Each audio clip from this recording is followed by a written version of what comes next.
Baik, assalamualaikum warahmatullahi wabarakatuh. Selamat siang teman-teman semuanya. Pada kesempatan kali ini saya akan mereview jurnal untuk memenuhi tugas kuliah saya, yaitu tugas mata kuliah Filsafat Ilmu yang diampu oleh Bapak Profesor Toto Soeharto. Baiklah, pada kesempatan kali ini saya akan mereview jurnal yang ditulis oleh Bapak Basu Hashim dari Stein Palopo.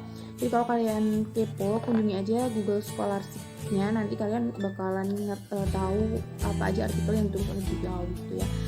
Kali ini aku akan mereview jurnal yang judulnya Islam dan Ilmu Pengetahuan Pengaruh Temuan Sains Terhadap Perubahan Islam ya tadi gitu. Ini ada email kalau kalian ingin menghubungi beliau itu di baso_hashim@yahoo.co.id ya.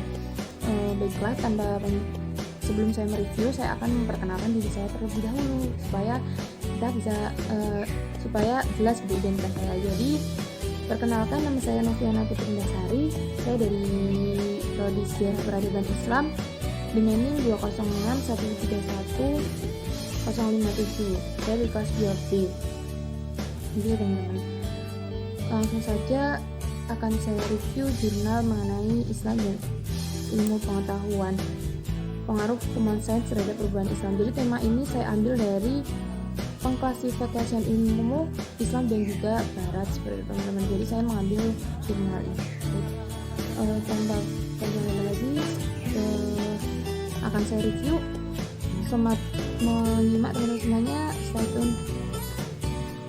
Oke teman-teman, langsung saja saya akan menjelaskan jurnal atau saya akan mereview jurnal dengan judul Islam dan Ilmu Pengetahuan Pengaruh Temuan Sains Terhadap Perubahan Islam ini.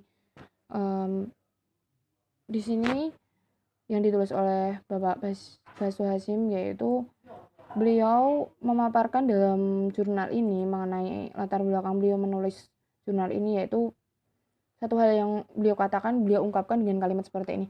Suatu hal yang paling memilukan yang dialami umat Islam seluruh dunia adalah ketinggalan dalam persoalan ilmu pengetahuan dan teknologi. Padahal untuk kebutuhan kontemporer, kehadiran iptek merupakan keharusan yang tidak dapat ditawar. Terlebih-lebih, iptek dapat membantu dan mempermudah manusia dalam memahami kekuasaan Allah SWT dan melakukan dan melaksanakan tugas kekhalifahan. Seperti itu teman-teman.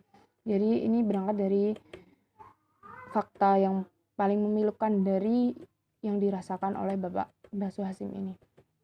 Langsung saja untuk poin yang pertama, yaitu penghargaan Al-Quran terhadap ilmu pengetahuan, yaitu Al-Quran sangat menghargai ilmu.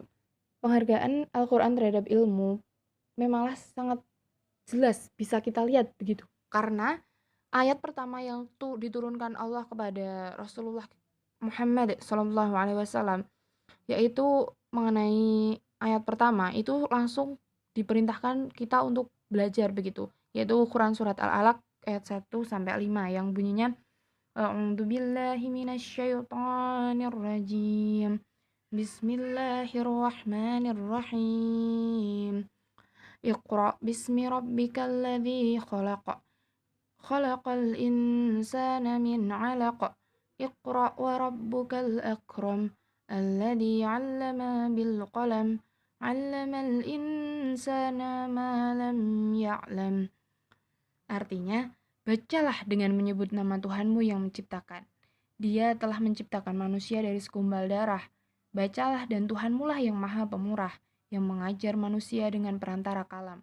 Dia mengajar kepada manusia apa yang tidak diketahuinya. Sangat jelas teman-teman. Di sini Iqra, bacalah, membaca identik dengan belajar begitu teman-teman. Jadi kita di sini ketika kita belajar, ilmu kita bertambah. Ketika kita belajar, kita membaca, maka kita mendapatkan satu pengetahuan yang akan mempermudah hidup kita atau yang akan menambah wawasan kita gitu, atau kita intinya ilmu kita bertambah begitu teman-teman. Kita mendapatkan satu makna dari apa yang kita baca seperti itu teman-teman. Ketika kita membaca, kita juga belajar seperti itu. Dan kita belajar itu artinya kita menuntut ilmu. Jadi Islam sangat menganjurkan kita untuk menuntut ilmu begitu. Di sini menurut ahli Ashraf dalam bukunya New Horizon in Muslim Education, sebagaimana yang dikutip oleh Niang Muhajir, bahwa orientasi iptek harus diberangkatkan dari moral Al-Quran. Juga ia menganjurkan agar konsep iptek didasarkan pada ketentuan mutlak yang ditetapkan dalam Al-Quran. Jadi Islam itu memang sangat menjunjung tinggi ilmu pengetahuan begitu. Bahkan Allah sendiri menjanjikan akan mengangkat beberapa derajat orang yang menuntut ilmu atau orang yang berilmu, seperti itu teman-teman. Masalah-masalah ilmu sering sekali menyinggung persoalan-persoalan yang mendasar sejak pada hari-hari Islam yang ada yang lalu begitu. Apakah ada ilmu-ilmu khusus yang harus dicari? Pertanyaan ini telah dijawab oleh para ulama Islam. Sebagian ulama besar seperti Al-Ghazali mengatakan bahwa ilmu yang wajib dicari adalah ilmu-ilmu yang berkaitan dengan kewajiban-kewajiban pelaksanaan syariat Islam. Dan hal ini menimbulkan yang namanya miskonsepsi menurut ini begitu. Karena mencermati dari pendapat Imam Al-Ghazali bahwa ilmu diklasifikasikan ke dalam ilmu wajib, ilmu kifayah, mubah, dan tercela adalah kurang tepat.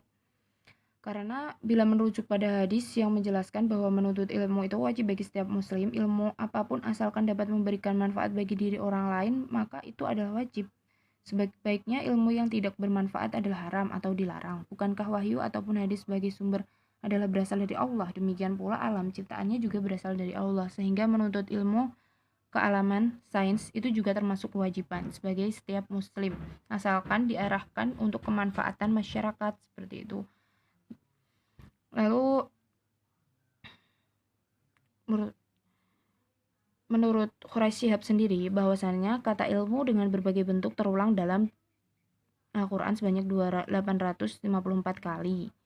Selanjutnya dalam ensiklopedia Al-Quran 13 sekali. Kajian kosakata dan tafsirnya ditemukan pula bahwa di dalam Al-Quran kata ilmu dan turunannya tidak termasuk alam, al-alamin,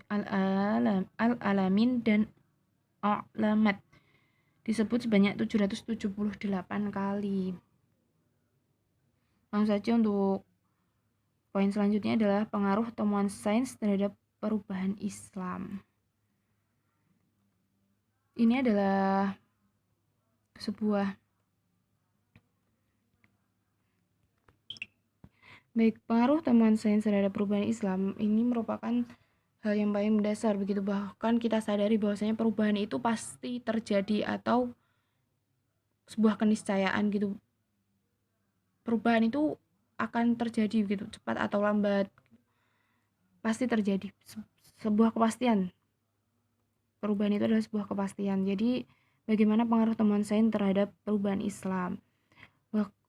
Temuan sains terhadap perubahan Islam itu sangat berpengaruh terhadap pemikiran-pemikiran yang ditimbulkan pemimpin-pemimpin modernisasi di Timur Tengah.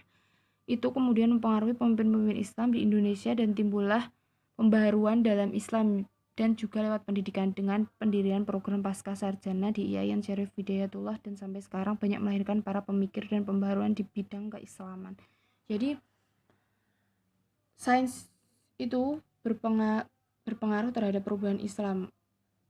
Dalam bidang modernisasi, sains sangat diperlukan begitu. Jadi Islam terpengaruh oleh sains itu berdampak, tergantung kita menyikapi gitu. Positif ketika kita menggunakannya dengan benar atau untuk kemanfaatan.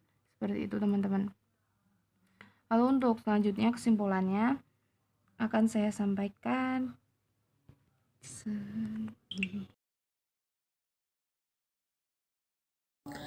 Baiklah teman-teman semuanya, terima kasih yang udah nyimak dari awal sampai akhir tadi ya. Saya yang review jurnalnya gitu. Semoga jelas. Jadi kesimpulan yang akan saya sampaikan kali ini cukup singkat saja, bahwasanya antara pengklasifikasian ilmu Islam dan juga Barat gitu.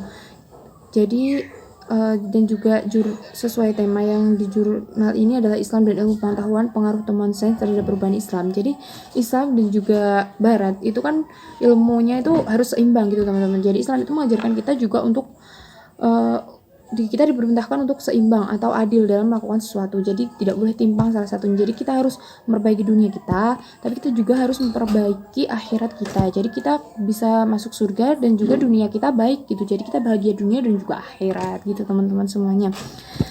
Jadi semua dari jurnal tadi kesimpulannya itu semua ilmu pengetahuan agama Islam ataupun non agama yaitu semua bersumber dari Allah, sehingga tidak perlu adanya dikotomi antara keduanya gitu teman-teman. Jadi adanya penemuan sains itu juga akan membantu pembaruan terhadap agama Islam seperti itu teman-teman. Contohnya adalah modernisasi dan sebagainya begitu. Itu aja yang dapat bisa saya sampaikan. Apabila banyak kesalahan saya mohon maaf yang setulus-tulusnya, mohon dimaafkan. Sekian dari saya. Billahi taufiq wal hidayah. Wassalamualaikum warahmatullahi wabarakatuh.